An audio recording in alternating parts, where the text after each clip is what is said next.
상식 안 받기를 사랑해주시는 상식이들, 하이! 이번 시간에는 축구로 유명한 나라죠, 브라질에 대해 알아볼까 합니다. 우리가 모르는 브라질의 놀라운 비밀 탑5 지금 바로 출발합니다.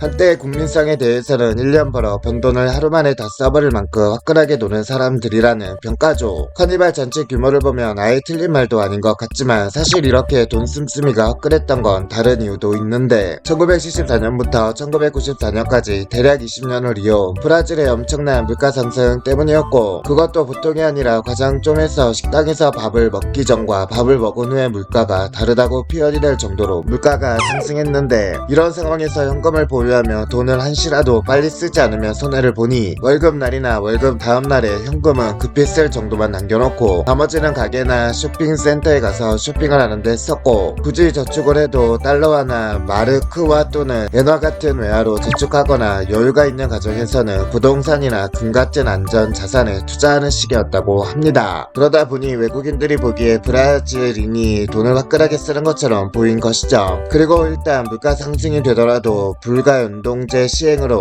급여도 일단 물가가 오른 만큼 올랐는데, 다만 올라도 몇 달에 한 번 오르는 시기였어서 연초에는 여유있게 살다가 연말로 갈수록 봉급의 가치가 떨어지므로 그만큼 점점 쪼들리는 생활을 하는 경향이 있었다고 하죠. 그러니까 브라질들 입장에서는 충분히 합리적인 이유로 돈을만 쓰고 다녔는데, 이러한 사정을 모르는 외국인들이 브라질인들이 쓸데없이 과소비하는 것으로 오해한 것으로, 이건 브라질과 마찬가지로 한때 물가 상승으로 악명 높던 아르헨티나나 페루, 볼리비아, 에콰도르 등 타 남아메리카에서도 흔히 볼 수 있던 풍경이고, 현재는 베네수엘라에서 볼 수 있는 풍경이죠. 다만 헤아라 플랜 이후로 이전만큼 물가가 펑펑 오르지는 않는 데다가 2000년대 이후로는 중산층이 어느정도 늘어남에 따라 저축의 중요성을 깨달아서 아르헨티나, 페루 등은 예전같이 돈을 펑펑 쓰지는 않는다고 하며, 칠레, 우루과이 등 진작에 선진화된 나라들이야 당연히 저축을 중시해서 저렇게 사치를 하지 않았다고 하네요.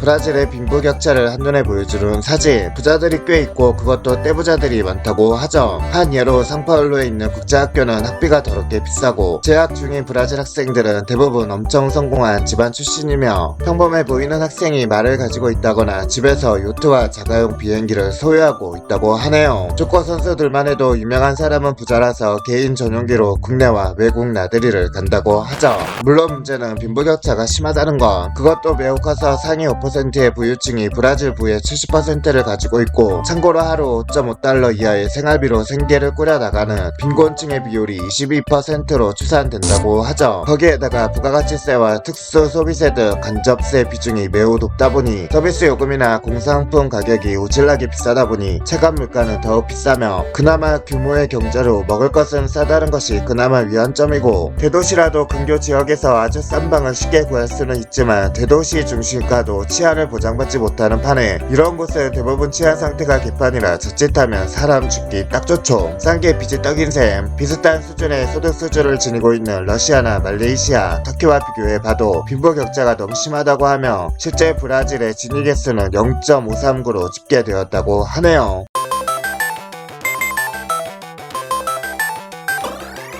멕시코, 남아공, 콜롬비아, 필리핀 등과 함께 극악의 치안을 자랑한다고 하며, 브라질보다 치안이 좋지 않은 나라는 나라 자체가 전쟁터인 예멘, 시리아, 아프가니스탄, 소말리아 등 분쟁 지역, 그리고 내전 상태는 아니지만 사실상 전쟁터라 볼 수 있는 온두라스, 엘살바도르, 베네수엘라, 하이티 같은 곳을 제외하면 멕시코, 과테말라, 남아공, 콜롬비아, 필리핀 정도밖에 없으며, 그리고 이들 국가는 모두 정상적으로 국가 운영이 되지 않는 곳들, 즉 부분적 혹은 전체적으로 무정부 상태인 곳들이라고 하며, 즉 정상적으로 국가가 돌아가는 곳 중에 브라질의 치안이 가장 최악이라고 볼 수 있죠. 리우 데제 네이로 같은 도시는 부촌이 따로 존재하며, 이곳에 사는 이들은 치안이 너무 안 좋아서 헬리콥터로 출퇴근을 하고 있고 차 타고 다니면 강도 당한다고 하죠. 이 리우 빈민촌인 파벨라는 카르텔들이 관리하는 구역이며 사실상 브라질 정부의 통치권이 못 미치는 무정부 상태로, 마이클 잭슨도 뮤직비디오 찍을 때 이 지역 카르텔 보스한테 돈 돈 주고 촬영해야 했다고 하죠. 돈 좀 있어 보이게 다니면 하루 10번 이상 총이 자신한테 겨눠질 것이며, 브라질에서는 별장 있는 부자들도 표적 안 되려고 일부러 고급 옷을 안 입으며 청바지와 티셔츠를 입고 다닌다고 하죠. 그리고 차량에 탑승해 있어도 신호 때문에 멈추고 있을 때나 어지간히 인적이 없을 때 오토바이가 옆에 와서 총을 겨눈다고 하며, 그렇게 요즘은 대부분 신호등 때문에 정차할 일이 생기면 차의 창문을 다 올린다고 하며 당연히 문은 다 잠근다고 하죠.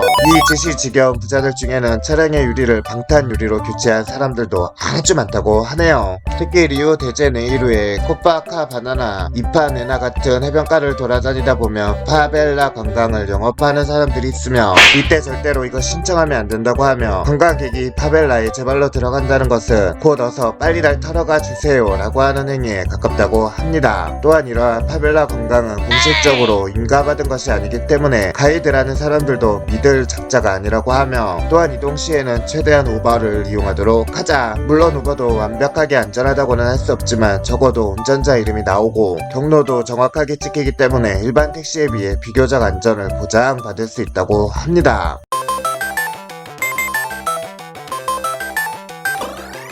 브라질의 인사법은 한국과 달리 적극적인 스킨십이 기본이고, 따라서 처음 보는 사람은 조금 당황할 수 있다고 하죠. 브라질에서 인사법은 서로 포옹하거나 서로의 뺨을 맞다 2번 또는 1번 터치하는 것이라고 하네요. 보수적인 한국과 달리 브라질은 매우 개방적이므로 한국인 입장에서 브라질인 여자친구나 남자친구가 이런 인사를 다른 이성에게 한다면 질투나 다툼의 요소가 될 수 있다고 하며, 만일 브라질에 현지인 연인이 있다면 상반된 문화 차이 때문에 자주 다툴 수 있으며, 서로의 문화를 존중하기 위해 적당한 타협점을 찾는 것이 좋죠. 단순히 문란하거나 개방적인 문화가 좋다고 해서 브라질 사람들을 찾는 것을 추천하지 않는다고 하며, 브라질에는 다양한 사람들이 있으며 카니발 축제나 문란한 성문화를 부정적으로 평가하는 사람도 다수라고 하죠. 특히 독실한 신앙을 가진 개신교 복음주의자들도 얼마든지 많고, 이러한 사람들은 브라질의 문란한 성문화나 카니발 축제 등을 부정적으로 여기기도 한다고 하네요. 사실 어느 나라든지 문화를 넘어 서로가 살아가기 위해서 서로의 존중과 배려가 필요하며, 2월 14일이 아니라 6월 12일에 발렌타인데이를 기린다고 하네요.